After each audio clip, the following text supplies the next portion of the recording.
خداوند خدا اسے اپنے باپ داؤد کا تخت دے گا۔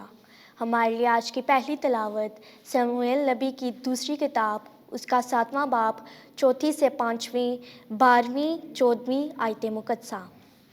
اس وقت خداوند ناتان سے ہم کلام ہوا اور کہا، جا اور میرے خادم داؤد سے کہہ، خداوند یوں فرماتا ہے، جب تیرے دن تمام ہو جائیں اور تو اپنے باپ دادا کے ساتھ سو جائے، اور جب میں تیرے بعد تیری نسل کو جو تیری صلب سے ہوگی برپا کروں گا اور اس کی سلطنت کو مستقل کروں گا، تو وہ میرے لیے ایک گھر بنائیں گی اور میں اس کی سلطنت کو مستقل کروں گا، تو وہ میرے نام کے لیے ایک گھر بنائے گا اور میں اس کی سلطنت کے تخت کو ابد تک برقرار رکھوں گا۔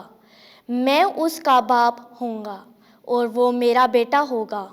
تیرا گھر اور تیری سلطنت ہمیشہ تک میرے آگے قائم رہے گی اور تیرا تخت ابد تک پائیدار ہوگا۔ پاک کلام کے پڑھے اور سنے جانے پر خدا کی برکت ہو۔ زبور 88۔ جماعتی جواب، اس کی نسل ابد تک قائم رہے گی۔ میں خداوند کی رحمتوں کا گیت ابد تک گاتا رہوں گا۔ میں پشت در پشت اپنے منہ سے تیری وفا بیان کرتا رہوں گا۔ یقیناً تیری رحمت ابد تک قائم ہے۔ تو نے آسمان کی طرح اپنی وفا کو مستحکم کیا ہے۔ جماعتی جواب، اس کی نسل ابد تک قائم رہے۔ میں نے اپنے برگزیدے کے ساتھ عہد باندھا ہے۔ میں نے اپنے بندے داؤد سے قسم کھائی ہے کہ میں تیری نسل کو ہمیشہ کے لیے مستحکم کروں گا اور پشت در پشت تیرا تخت قائم رکھوں گا۔ جماعتی جواب، اس کی نسل ابد تک قائم رہے گی۔ وہ مجھے کہے گا کہ تو میرا باپ ہے، میرا خدا اور میری چٹان ہے۔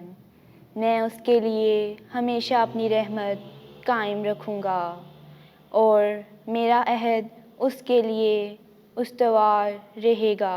جماعتی جواب، اس کی نسل ابد تک قائم رہے گی۔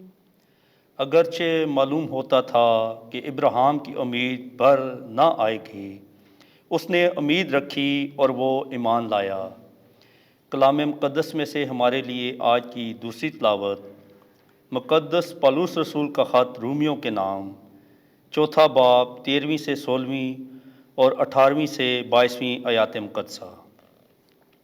اے بھائیو، یہ وعدہ کہ وہ دنیا کا وارث ہوگا ابراہیم یا اس کی نسل سے شریعت کے لحاظ سے نہیں، بلکہ ایمان کی صداقت کے لحاظ سے کیا گیا۔ پس میراث ایمان کے لحاظ سے ہے، تاکہ فضل کے طور پر وہ وعدہ کل نسل کے لیے قائم رہے، نہ صرف ان کے لیے جو شریعت کے لحاظ سے، بلکہ ان کے لیے بھی جو ابراہیم کے ایمان کے لحاظ سے ان کی نسل ہیں۔ وہی ہم سب کا باپ ہے، چنانچہ لکھا ہے کہ میں نے تجھے بہت سی قوموں کا باپ مقرر کیا ہے۔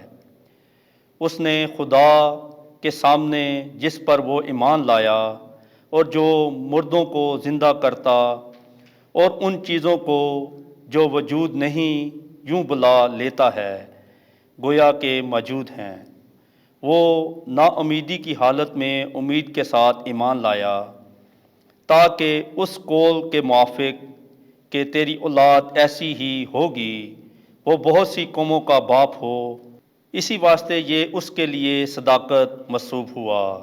پاک کلام کے پڑھے اور سنے جانے پر خداوند کی برکت ہو۔ خداوند آپ کے ساتھ ہو۔ انجیل مقدس متی کے مطابق، اے خداوند تیری تمجید ہو۔